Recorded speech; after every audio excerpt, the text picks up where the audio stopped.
दोस्तों नमस्कार, मैं मनोज कुमार शर्मा एक बार फिर बुलंद आवाज के साथ, क्योंकि बुलंद आवाज के साथ बहुत दिनों से आना बंद कर दिया था, क्योंकि इसलिए ये सोच करके शायद देशभक्तों की सरकार है और देशभक्तों का मीडिया चैनल है जिसके बारे में हम पता नहीं क्या क्या अनुमान लगाते रहते हैं। लेकिन आज जो बहस चल निकली है, आज बड़ी बहस चल रही है, क्योंकि बयानों पर चर्चाएं हो रही हैं। राहुल गांधी के बयान पर चर्चा हो रही है, अक्साई चीन के बारे में चर्चा हो रही है, चीन के बारे में चर्चा हो रही है। तो इस मामले पर थोड़ा सा खुलासा करना जरूरी है और उस बहस पर खुलासा करना बहुत जरूरी है जो आज तक चैनल पर चलाई गई। लेटेस्ट है, आलोचना कबूल कीजिएगा, क्योंकि यहां पर जो भी एंकर थी, जो एंकरिंग कर रही थी, वो एक तरफा लग रही थी। लेकिन यहां आशुतोष ने बाजी जीत ली। आशुतोष ने बड़ी खरी खरी सुनाई। गौरव को जो एंकर था, सवालों के घेरे में खड़ा कर दिया।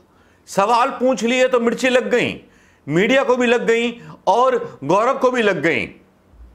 भाई सवाल कहां से शुरू हुआ, ये मामला कहां से शुरू हुआ, उसको बताना बहुत जरूरी है। और जरूरी इसलिए भी है क्योंकि जब मामला शुरू होता है तो कोई ऐसा आदमी होगा जिसने उंगली की होगी। अभी उंगली की किसने? राहुल गांधी ने। राहुल गांधी ने जो मीटिंग हुई सर्वदलीय, उस पर संज्ञान लिया, जिसमें प्रधानमंत्री मोदी जी ने बोला कि हमारी सीमा में कोई नहीं है और हमने कहीं घुसपैठ नहीं की, हमने कुछ नहीं किया। उसके बाद पीएमओ ने बताया भ्रामक प्रचार किया जा रहा है। भ्रामक कैसे होगा मोदी जी? अगर हमारे यहां घुसा कोई नहीं था तो 20 सैनिक मर क्यों गए? राहुल गांधी ने एक ट्वीट किया। राहुल गांधी ने ट्वीट करके सवाल पूछे कि साहब, अगर गलवान घाटी हमारा हिस्सा है तो हमारे सैनिक वहां क्या डिनर पार्टी करने गए थे? मतलब कहने का मतलब यही था कि वहां मारे क्यों गए फिर सैनिक और नियत्ते क्यों भेजे गए? इसके बारे में ना तो मीडिया के पास सफाई है ना कुछ है। बस नेहरू जी का राग अलाप रहे हैं, अक्साई चीन का राग अलाप रहे हैं सारे के सारे भारतीय जनता पार्टी के नेता और पूरी सरकार, पूरा गोदी मीडिया। लेकिन इस बीच एक बहस लेके आई जाती है जिसमें आशुतोष, जो भूतपूर्व पत्रकार और आम आदमी पार्टी के नेता रहे, आम आदमी पार्टी छोड़ चुके हैं, उन्होंने बुरी तरह से जवाब दिया, आक्रामक रूप से जवाब दिया गौरव को। गौरव अटके रहे गांधी परिवार की बुराई में और जिस तरह से जवाब दिया वो जवाब वाकई काबिले तारीफ था। उन्होंने सीधे सीधे सवाल किया कि अगर वहां पर गालवान घाटी, हाँ इस बीच एक घटनाक्रम और हुआ। इस बीच ये घटनाक्रम हुआ, प्रधानमंत्री मोदी जी के बयान के बाद चीन की तरफ से बाकायदा छापा गया कि गालवान घाटी में घुस करके घुसपैठ कर रही थी हिंदुस्तानी सेना और प्रधानमंत्री मोदी और भारतीय जनता पार्टी के लोग इसको सही साबित कर रहे हैं कि हमारे लोग गए थे, यानी गालवान घाटी उनकी हो गई। जिस गालवान घाटी में 3 इडियट की शूटिंग हुई थी, याद है कि नहीं है? नहीं होगा तो मैं दिला दूंगा याद। जिस गालवान लद्दाख की वैली में शूटिंग हुई थी, कौन से वाले 3 इडियट? आमिर खान, वांगचू, याद होगा ना? वहां इतना सब कुछ हुआ, वो फोटोज यहां सोशल मीडिया पर चलने लगी, बवाल बहुत बढ़ गया है। अब यहां मीडिया इसको कवर अप करने की कोशिश कर रहा है, जो भी गोदी मीडिया है, कि चीन का बहिष्कार करेंगे, ये करेंगे, वो करेंगे। लेकिन इसमें भी यार बहुत सारे राज हैं। पेटीएम का करो बहिष्कार, वीवो जो 3000 करोड़ रुपए देता है बीसीसीआई को, उसको बहिष्कार करो। बल्कि चीन उल्टी धमकी दे रहा है कब्जा करने के बाद। वो ये बोल रहा है कि साहब हम अपने व्यापारिक रिश्ते तोड़ लेंगे। अब समझ में नहीं आ रहा कि प्रधानमंत्री मोदी जी का स्टैंड क्या है और इस गोदी मीडिया का स्टैंड क्या है, किस तरह से साफ करेंगे। इनकी तरफ से कोई नियत साफ नजर नहीं आती है, कोई बयान साफ नजर नहीं आता है। लेकिन राहुल गांधी अपने स्टैंड पर खड़े हुए नजर आते हैं और आशुतोष शर्मा के सवाल, आशुतोष जी के सवाल अपने आप में बड़े तीर और अग्निबाण नजर आते हैं। क्या क्या बोला, बस तस्वीर होंगी म्यूट और उनकी बातें होंगी, वो मैं आपको सुनवा देना चाहता हूं। दोस्तों सुन लीजिए। आप जैसे लोग धमकी देने का प्रयास न करें मुझे, और ना आप डरा सकते हैं, ना आपकी सरकार मुझे डरा सकती है।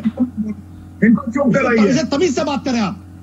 एक दूसरे पर टिप्पणी नहीं करें। सबसे पहले ये बात मैं कहना चाहूंगी, ठीक है सर, गौरव भाटिया से हो गई से बात करें पहले। गौरव भाटिया गलवान घाटी पर तमीज से बात करें। गलवान घाटी पर क्या स्टैंड है सरकार का? गौरव भाटिया, देखिए बिल्कुल स्पष्ट एक बात कह दें, नरेंद्र मोदी जी ने भी कल कहा 1-1 इंच भूमि जो है भारत की सुरक्षित है। और दूसरी बात कहूंगा, केवल गलवान घाटी की बात क्यों करते हैं? अरे पूरा अक्साइड चिन्ह हमारा है, पीओके हमें वापस लेना है। और चित्रा जी याद करिए, जब संसद के पटल पर अमित शाह जी ने ये बात उठाई थी तो कांग्रेस के अधीर रंजन चौधरी ने क्या कहा था? उन्होंने कहा था पीओके पे ये मामला यूएन में लंबित है, आप कैसे अनुच्छेद 370 ला रहे? मैं तो आपके चैनल पे बड़ी जिम्मेदारी से कहता हूं, केवल गलवान वैली नहीं, मैं कहता हूं कि अक्साइड चिन्ह हमारे भारत का अभिन्न अंग है। और ईश्वर ने चाहा 135 करोड़ की जो हमारी भारतीय नागरिक की ताकत है, हम अक्साइड चिन्ह भी वापस लाएंगे जो नेहरू जी दे आए थे भेंट करके 1962 में। अक्साइड चिन्ह जब लाएंगे सब लाएंगे गौरव भाटिया, बार बार गलवान घाटी को लेकर। लेकिन यहाँ पर आशुतोष मैं आपसे जानना चाहूंगी, जब प्रधानमंत्री नरेंद्र मोदी की ओर से ये कहा जाता है कि 1 इंच जमीन भी कहीं नहीं गई है और ना ही कोई हमसे लेने की इस तरह की हिमाकत कर सकता है, तो क्यों नहीं भरोसा होता है आप लोगों पर? हम चीन के अखबार क्या छाप रहे हैं, चीन की सरकारी मीडिया क्या चला रही है, हम उस पर ज्यादा भरोसा करते हैं बजाय इसके कि हमारे देश का प्रधानमंत्री क्या कहता है देश से। देश के प्रधानमंत्री की बात पर मुझे कोई भरोसा नहीं। मैं आपके चैनल पर पूरी जिम्मेदारी के साथ कहना चाहता हूँ, क्या हमें भरोसा नहीं है? घाटी पर क्या ये सच नहीं कि गलवान घाटी पर चीन का कब्जा है? क्या ये सच नहीं है प्रधानमंत्री पर चीन का कब्जा है? क्या ये सच नहीं है कि फिंगर 4 से लेकर फिंगर 8 पर चीन का कब्जा है? क्या ये सच नहीं है कि हॉट स्प्रिंग पे कब्जा है? इस बात पे स्पष्टीकरण क्यों नहीं देते? क्योंकि जब आप बताइए इस बात को, गलवान घाटी पे चीन का कब्जा है या नहीं है? देश की जनता ने चुना है प्रधानमंत्री को। देश की जनता ने चुना, इसका मतलब ये नहीं है कि देश का प्रधानमंत्री गलती नहीं कर सकता है या देश का प्रधानमंत्री झूठ नहीं बोल सकता है।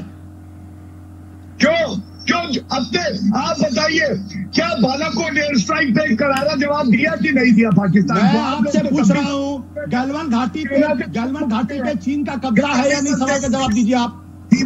आपका चरित्र हो गया। घाटी पे चीन का कब्जा है या नहीं? सवाल का जवाब दीजिए आप। आप देश के 20 शहीदों के साथ आप खिलवाड़ नहीं कर सकते। हमारे 20 जवान शहीद हुए हैं, हमारी मातृभूमि पर चीन का कब्जा हुआ है और आप लोग झूठ बोलना चाहते हैं।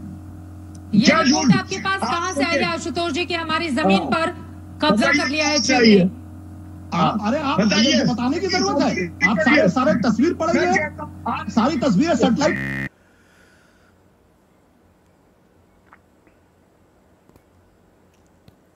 आशुतोष जी की भी बात आपने सुन ली होंगी, ये सारी बात आपने सुन ली होंगी।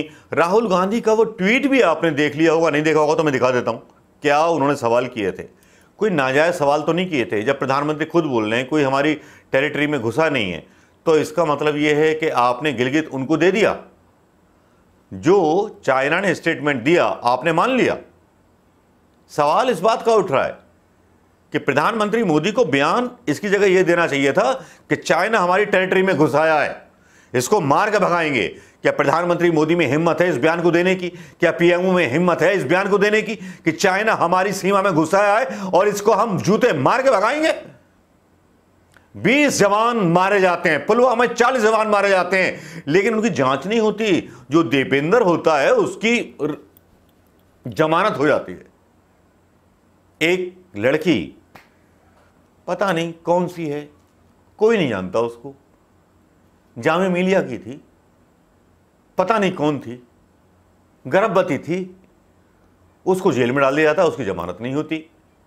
बहुत सारे चीजें आती हैं, बहुत सारे कमाल के काम करते हैं भारतीय जनता पार्टी के लोग। वो लोग भी रिहा हो जाते हैं दिल्ली दंगों पर जो पिस्तौल चलाते हैं, लेकिन यहां हिंदुस्तान में किसी की बात नहीं सुनी नहीं जाती। यहां सिर्फ अपना एजेंडा चलाया जाता है। यहां देश को बेचने का एक एग्रीमेंट साइन किया जाता है जिसमें सहारा नेहरू जी का और कांग्रेस का लिया जाता है। अब भी आरोप राहुल गांधी पर अमित शाह लगाते हुए लग रहे हैं, कह रहे हैं आपको समझ नहीं है साहब, देश एक है, ये सब एक है। अगर देश एक है तो आक्रमण क्यों नहीं करते चीन पर? क्यों चीन की आंखों को नहीं उखाड़ लाते? क्यों चीन के उन बाजुओं को तोड़ देते जिन बाजुओं ने हमारे देश के सिपाहियों की हत्या की? इसके अलावा एक ढंग और होता है, प्रधानमंत्री जी बिहार पहुंचते हैं जहां 11 लोग मारे गए, बेरोजगारों और माइग्रेंट्स को रोजगार देने के लिए पहुंचते हैं। वहां क्या शुरुआत करते हैं भाषण की पॉलिटिक्स से, सैनिकों का नाम लेते हैं, उसके बाद अनाउंस करते हैं वो कितनी राशि है, क्या नहीं है, इनका कवाड़ा ये जाने, इनका लफड़ा ये जाने। मैंने तो इस प्रोग्राम का नाम रखने की सोच ली है कि हल्ला बोल आज तक का चलता था, अब मैं बोल दूंगा लल्ला बोल। पार्ट 1 लल्ला बोल, पार्ट 2 लल्ला बोल, पार्ट 3। कैसा लगेगा दोस्तों? ज्यादा अच्छा लगेगा, क्योंकि ज्यादा कुछ डाल देता हूं तब बड़े लफड़े हो जाते हैं। यूट्यूब पर अपनी भुखमरी के आसार ज्यादा बढ़ जाते हैं दोस्तों। ये वीडियो कैसा लगा दोस्तों बताइएगा। नमस्कार, जय हिंद।